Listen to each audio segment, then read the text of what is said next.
అందరికీ నమస్కారం. ఈరోజు నేను చెప్పబోయే స్టోరీ మాత్రం చాలా అంటే చాలా ఇంట్రెస్టింగ్‌గా ఉంటుంది. ఈ జనరేషన్ వాళ్ళకి ఇలాంటి మోటివేషనల్ వీడియోస్ చూడడం వల్ల 1000 మందిలో ఒక్కరైనా మారొచ్చు. వీడియోని చూసే ముందు మాత్రం ఒక చిన్న లైక్ చేసి చూడండి.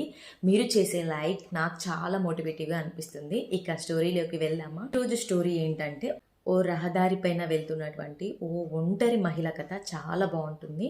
ఇక కథలోకి వెళ్దామా? రోడ్డు మీద వెళ్తున్న ఒక కారు ఆగిపోయింది.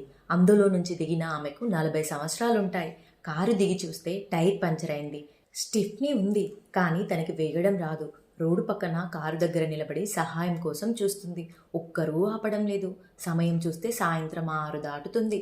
నెమ్మదిగా చీకట్లు కొమ్ముకుంటున్నాయి. మనసులో ఆందోళన. ఒక్కతే రోడ్డు మీద ఉంది. తోడు ఎవ్వరూ లేరు. చీకటి పడితేలా? దగ్గరలో ఇల్లు లేవు. సెల్ ఫోన్కి సిగ్నల్ లేక పనిచేయడం లేదు. ఎవ్వరూ ఆమెను చూసి ఆపడం లేదు. అప్పటికే దాదాపు గంట గడిచింది.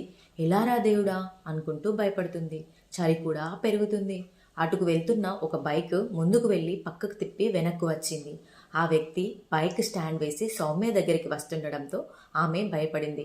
ఎవరతను? ఎందుకు వస్తున్నాడు? ఏం చేస్తాడు అని తనలో ఆందోళన. అతను సౌమ్య దగ్గరికి నవ్వుతూ వచ్చాడు. టైర్లో గాలి లేదని చూశాడు. ఆమె భయపడుతుందని గ్రహించాడు. భయపడకండి, నేను మీకు సహాయం చేయడానికి వచ్చాను. బాగా చలిగా ఉంది కదా, మీరు కారులో కూర్చోండి, నేను స్టిఫ్ని మారుస్తాను అన్నాడు. కానీ ఆమె భయపడుతూనే ఉంది. ఆమె భయాన్ని అర్థం చేసుకొని, నా పేరు రాము, ఇక్కడ దగ్గరలో మెకానిక్ షాప్లో పనిచేస్తాను అన్నాడు. అతడు డిక్కీ తెరిచి కావలసిన సామాన్ తీసుకొని కారు కిందికి దూరి జాకీ బిగించాడు. తారు రోడ్డు తీసుకున్న రక్తపు చారల్లో చేతులలో జాకీ బిగించి టైర్ తీసి టైర్ మార్చాడు. సామాన్లు తిరిగి కారులో పెట్టాడు. ఆమె డబ్బులు తీసి ఇవ్వబోతుంది. వద్దు అన్నాడు. మీరు కాదనకండి, మీరు ఈ సహాయం చేయకపోతే నా పరిస్థితి తలుచుకుంటే నాకు భయం వేస్తుంది అంది. నేను కష్టాల్లో ఉన్నప్పుడు ఎవరో ఒకరు సహాయపడ్డారు. మీకు సహాయం చేయాలనిపిస్తే ఎవరికైనా కష్టాల్లో ఉన్న వారికి ఇస్తే నా పేరు తలుచుకొని వారికి సహాయం చేయండి అని వెళ్ళిపోయాడు, మనసులో కృతజ్ఞతలు చెప్పుకుంటూ. ఆమె కారు నడుపుకుంటూ వెళ్తుంది. అప్పుడు ఆమెకు ఆకలి గుర్తొచ్చింది. తను వెళ్ళవలసిన దూరం చాలా ఉంది. ఆకలి, చలి ఆమెను రోడ్డు పక్కన ఉన్న హోటల్కి వెళ్ళేలా చేశాయి. అదొక చిన్న హోటల్. కస్టమర్ టేబుల్స్ దగ్గరికి ఒక గర్భిణీ మహిళ సర్వ్ చేస్తుంది. ఆమెను చూస్తుంటే నిండు గర్భిణి అనిపించింది. నెలల దగ్గరికి వచ్చేసి ఉంటాయి అనిపించింది. బరువుగా నడుస్తుంది.